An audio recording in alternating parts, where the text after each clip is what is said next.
तो hello guys, welcome back in my new video. तो आज एक टोटली ऐसे स्टूडेंट के लिए वीडियो होने वाला है जो अभी नए नए बीएससी नर्सिंग में एडमिशन लिए हैं या वो लेना चाहते हैं और उनको पता नहीं है कि फर्स्ट सेमेस्टर में पढ़ना क्या है और कितना पढ़ें, कितना सफिशिएंट है और क्या पढ़ें जो आगे काम दे, आगे एग्जाम में काम दे, आगे सेमेस्टर में काम दे। तो इसी के बारे में ये वीडियो टोटली होने वाला है। तो चलिए शुरू करते हैं। अगर वीडियो में नया है तो वीडियो को लाइक करें, चैनल को सब्सक्राइब करें और हाँ, नर्सिंग रिलेटेड दोस्तों के साथ शेयर जरूर करें ताकि मेरा भी मोटिवेशन बना रहे। तो चलिए हम टोटली बात करने वाले हैं कि आपको फर्स्ट सेमेस्टर में कितना पढ़ लें जो सफिशिएंट हो और एग्जाम में ज़्यादा इंपॉर्टेंट हो। तो सबसे पहले हम बात करेंगे कि आपको फर्स्ट सेमेस्टर में पढ़ना क्या क्या होता है। तो आपको फर्स्ट सेमेस्टर में पढ़ना होता है anatomy and physiology, sociology, psychology और fundamental of nursing 1। Fundamental of nursing 2 भी होता है जो सेकंड सेमेस्टर में पढ़ना होता है। तो एनाटॉमी में पढ़ते हैं हम स्ट्रक्चर ऑफ बॉडी, मतलब बॉडी के स्ट्रक्चर के बारे में, जैसे कि एक ह्यूमन बॉडी है उसके स्ट्रक्चर के बारे में पढ़ते हैं।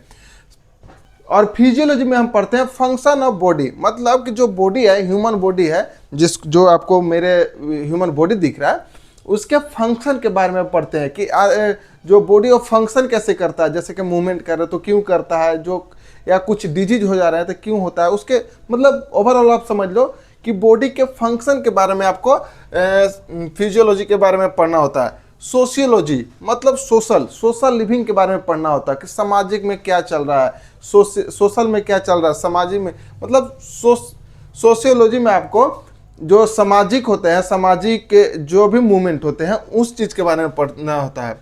साइकोलॉजी के मतलब होता है आपको मेंटल एक्टिविटी। आपको पता ही होगा कि साइकोलॉजी, कोई भी थोड़ा मेंटली डिस्टर्ब होता है उसको क्या बोलते हैं, साइको हो गया है। तो उसी को बोलते हैं कि उसी चीज़ को आपको बताते हैं कि आप सिंपल लैंग्वेज में समझ लीजिए कि आपको साइकोलॉजी में पढ़ना होता है मेंटल एक्टिविटी के बारे में कि आदमी का मानसिकता क्या होता है। इसमें बहुत चीज़ डीपली पढ़ा जाता है। फंडामेंटल ऑफ नर्सिंग ये होता है बेसिक, मतलब बेसिक ऑफ नर्सिंग। यही एक चीज़ है जो एक नर्सिंग का बेस है। इसको अगर आप नहीं पढ़ते हो तो आप बीएससी नर्सिंग में कुछ नहीं पढ़ते हो। तो अब हम फंडामेंटल ऑफ नर्सिंग में आपको पढ़ना होता है प्रोसीजर के बारे में, जैसे कि नर्सिंग प्रोसीजर, कोई भी हम प्रोसीजर करते हैं पेशेंट के ऊपर उस चीज़ के बारे में।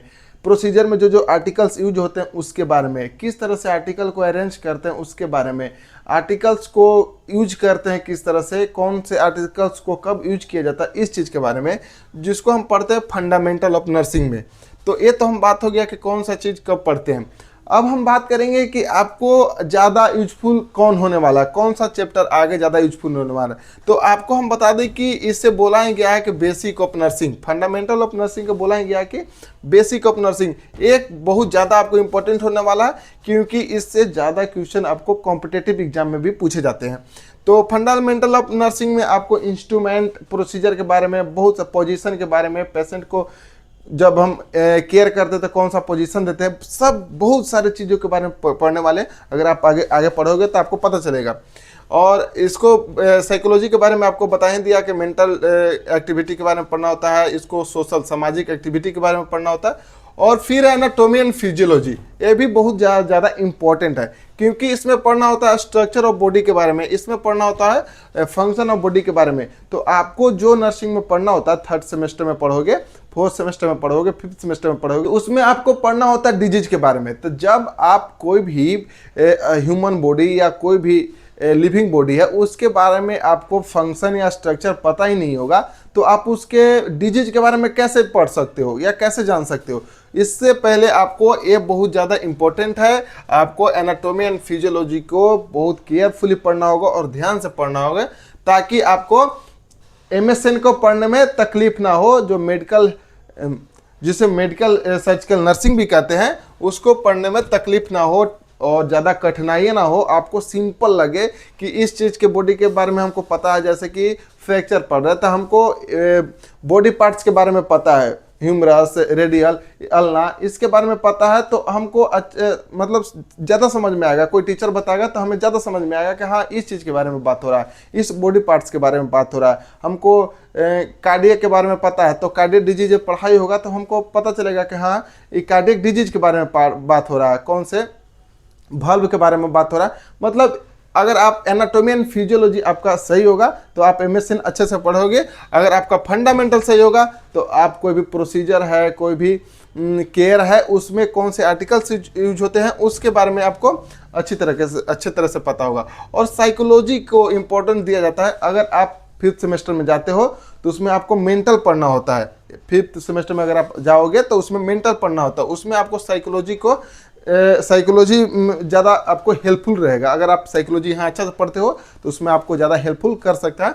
अगर आप सोशियोलॉजी को पढ़ोगे तो आपको आगे पढ़ना है कम्युनिटी हेल्थ ऑफ नर्सिंग। जैसे कि आप सोसाइटी में जाकर आपको कम्युनिटी ड्यूटी भी लगती है, जिसमें आपको पता करना होता है कि कौन से जैसे समाज में, सोसाइटी में आपको जाना होता है, और कम्युनिटी ड्यूटी में आपको पता करना होता है कि इस सोसाइटी में कौन से डिजीज ज़्यादा हो रहे हैं, या जो यहाँ पे लोग रह रहे हैं, पीपुल रह रहे हैं, उनको कौन से डिजीज ज़्यादा इफेक्ट कर रहा है, तो उस चीज़ के बारे में पढ़ना होता है। तो आप सोशियोलॉजी मतलब सोसाइटी के बारे में पता होगा तो आप उसमें अच्छे से आप वर्क कर सकते हो, आप ज़्यादा समझ सकते हो।